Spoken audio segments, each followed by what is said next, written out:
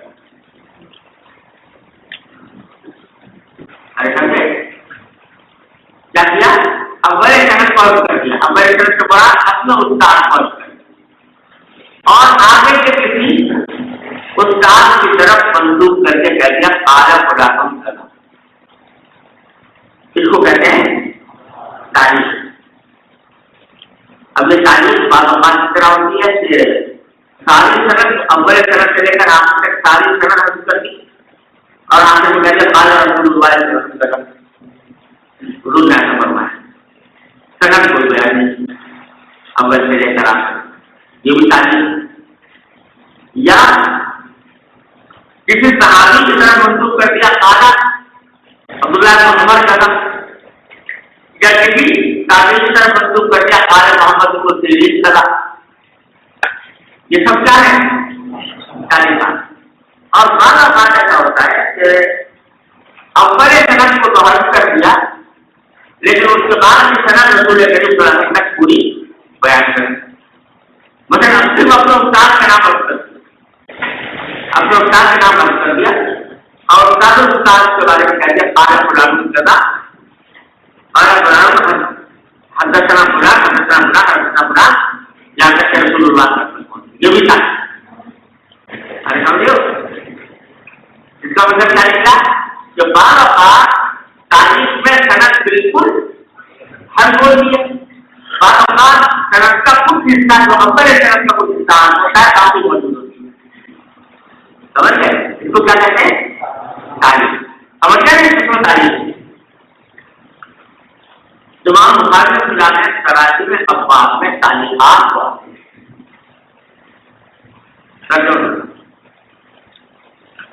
اور اس سے زیادہ نقل کی ہیں کہ بہت سے محدثین نے صرف ان تعلیقات کی شرح پر الگ مستقل نکالی. جہاں ابن حجر رحمۃ اللہ علیہ جن کی کتاب بخاری جو ہے فتح الباری وہ پوری بخاری کی طرح ہے لیکن انہوں نے تعلیقات کی شرح پر الگ کتاب لکھی ہے تملیغ التعلیق. یہ تعلیمات کیوں لاتے ہیں امام بخاری؟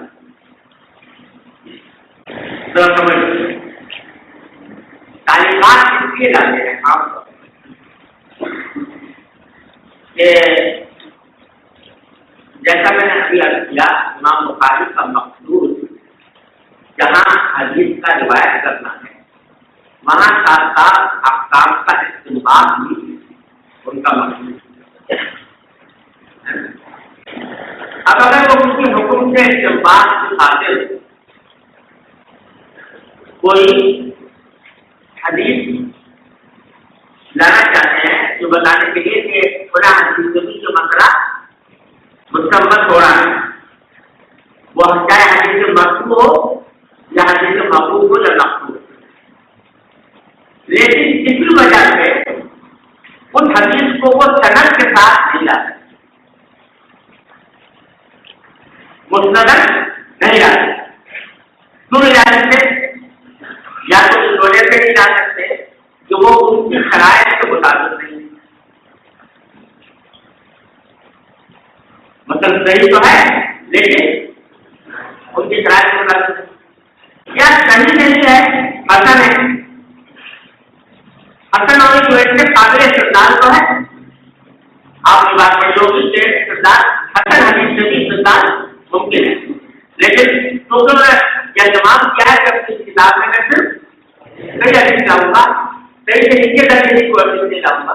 اس واسطے وہ حسن حدیث واسطے نہیں لا سکتے. سمجھتے؟ یا اس وجہ سے نہیں لا سکتے جو حدیث کو کسی دوسری جگہ سند کے ساتھ روایت کر چکے ہیں اور ان کو کسی اور طریق سے وہ حدیث پہنچی نہیں، اگر اس کو جا کر روایت کریں گے تو تکرار ہو جائے گا اور تکرار ہو سکتی. ان وجوہ کی بنا پر وہ حدیث کو ترجمۃ الباب میں تعلیق کرتے. ارے سمجھ گئے؟ یہ وجہ ہے تعلیق.